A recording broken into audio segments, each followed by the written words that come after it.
Kendrick did it. Kendrick did it. So yeah, it happened. And we have to talk about it. The very first solo headlined hip hop performance in the history of Super Bowl halftime shows. It happened. It was Kendrick Lamar, and it was great. Now, truth be told, this performance has been receiving a pretty wide range of reactions, polarizing, understandably. You have fans of hip hop and fans of Kendrick, fans of popular music generally, and fans of lyricism who, for the most part, seem to be either very impressed with the performance or, hold quite a bit of admiration for it, despite some very minor shortcomings. For example, it was a very quick medley of songs mashed together, which is not atypical for Super Bowl halftime show performances, but still, Kendrick's material doesn't quite have the same impact in short bursts as it does when you're hearing the entire thing, or at least most of it, especially a track like Euphoria, for example, which miraculously ended up in the playlist for this thing. The presentation of the entire performance sonically was a little rough. I get that kind of capturing the thrill and excitement and just grandiosity of a performance that included so many dancers and such a huge stage and such a gigantic area. It's difficult to filter it all through a television screen and have it hit the same way, sure. But I don't know. I think some improvements could have most definitely been made on that front in order to make sure that the music had some actual punch behind it. I don't know. With things panning out the way that they did, it definitely showcased Kendrick was on his shit as far as tempo and breath control. Because in the whole first leg of this performance, Kendrick was really fighting for every breath, fighting to get every word out. You could tell he was just like hanging on by a thread. I was actually edge of my seat just waiting for him to potentially stumble or something, because it seemed like he was bursting apart at the seams, which, I mean, I understand. A lot of the bars in the tracks that kicked off the entire performance required a lot of focus on rhythm and rhyme and meter for Kendrick. He was also having to move around with the swarm of backup dancers around him at all times. And also, it's the fucking Super Bowl. No matter how many times you practice such a performance, like, of course you're going to be nerves and you're going to hit the ground running when the tens of thousands of people in the arena are there and it's live, the cameras are on you, and it's go time. Like, you could see the sweat on the guy's face, and you could really tell that he was just doing everything that he could to just stay balanced on that high wire. And he did, especially toward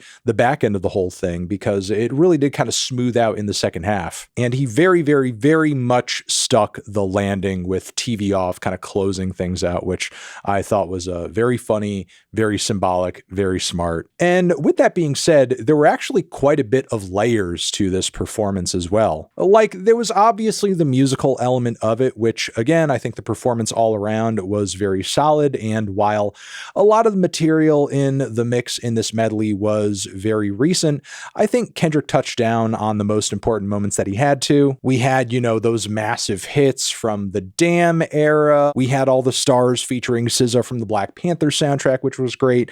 Kendrick made sure to get, his full money's worth out of SZA appearing there at the show, and did Luther with her from GNX2, which sounded fantastic. He was playing us a lot of big West Coast bops from the GNX record. And of course, again, touched down on the Drake beef with a bit of Euphoria and, a very special section of Not Like Us, which was kind of given a nod to at a few points prior. There was, obviously some self-awareness coming out of this performance in terms of like, oh, is he going to play that track? Is he actually going to perform the song? Which he played into with a little skit and interaction with the backup dancers.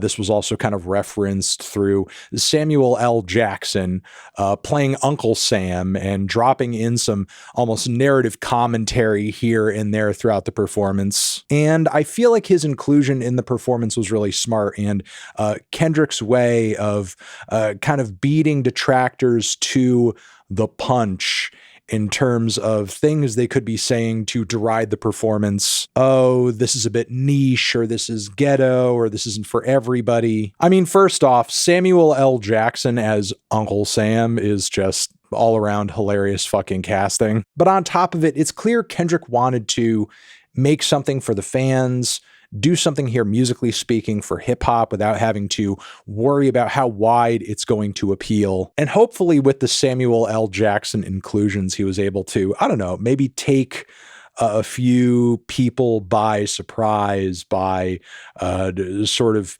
voicing their thoughts and their criticisms before they're even able to tweet them. I mean, unfortunately, I feel like the exact person who would react in a way to where they would just think, oh, this is the worst Super Bowl performance ever.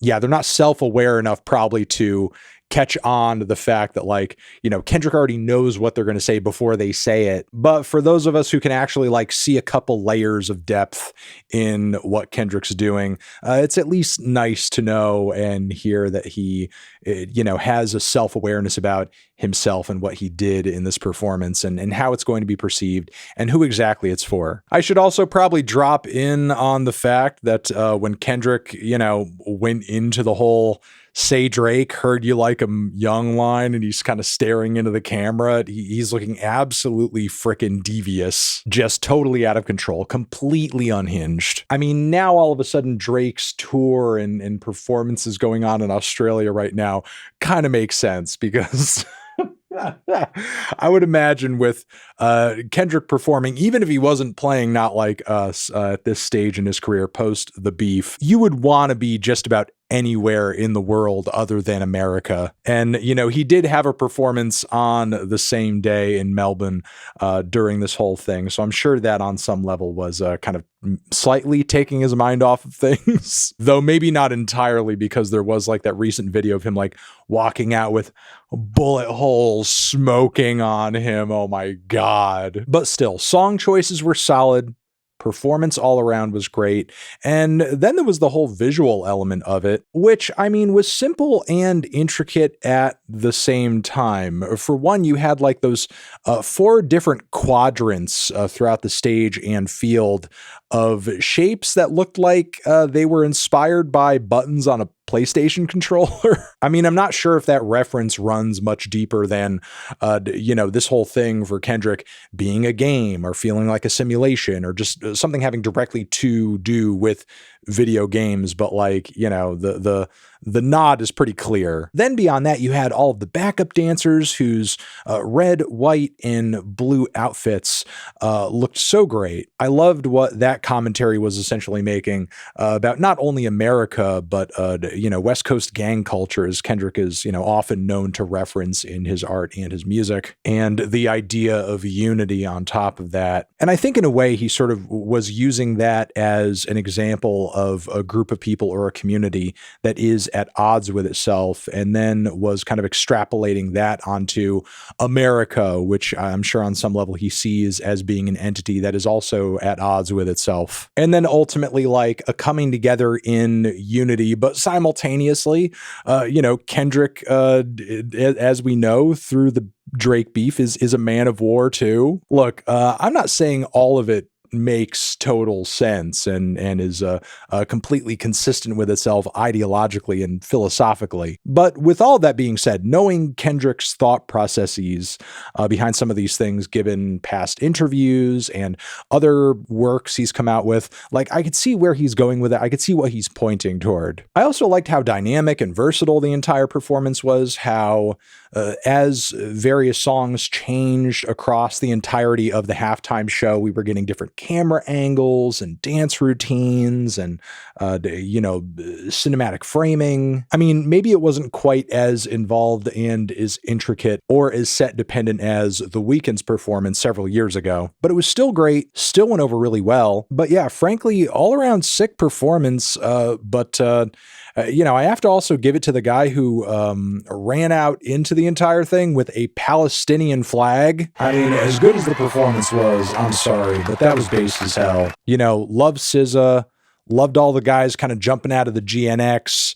Loved Sam Jackson. That was all great, but legitimately, Palestinian flag guy, that guy rules. So yeah, in a nutshell, very pleased with how this performance came out. Kendrick was fighting to keep it together, but he still pulled through. And I don't know, maybe at the end of the day gave Drake another entity to sue, since this performance was, broadcast by the NFL and all that. But yeah, there you go. Let me know what you thought of this performance down in the comments. I'm sure you will. Over here next to my head is another video that you can check out. Hit that up or the link to subscribe to the channel. Anthony Fantano, say Drake, forever.